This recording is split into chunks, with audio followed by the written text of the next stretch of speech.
I'm Emily. I'm the Safety and HR Coordinator here at Shipley Energy, and I know that when the weather starts to warm up, the first thing on my mind is doing some spring cleaning. But before you get started, I wanted to give you some quick tips on things to keep in mind. Safety is Shipley Energy's #1 priority, and it's so important, in fact, that we've made it the first line of our mission statement, which guides all of our daily tasks.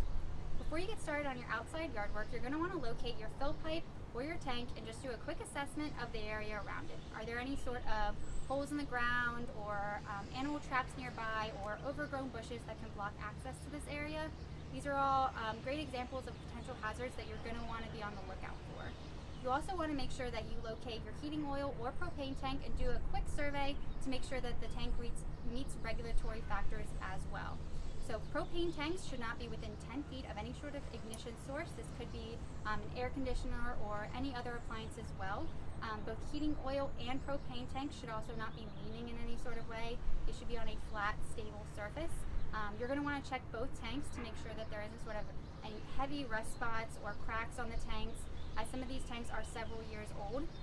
If left unattended, these rust spots or cracks could cause the tank to rupture or leak a large amount of hazardous material. If you do see any of these factors, please give us a call.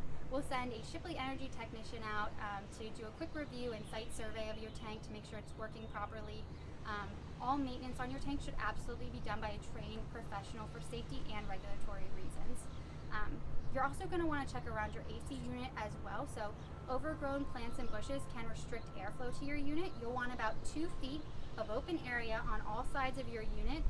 This will allow it to, again, function properly and also allow space for our technicians to go ahead and service your air conditioning unit safely.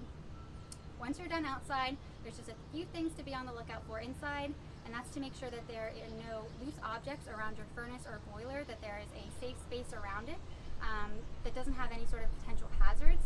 And then you're also going to want to make sure that you're changing out your air filter, and we'll be sending out a video on how to do that a little bit later, so keep an eye out for that. Thanks so much.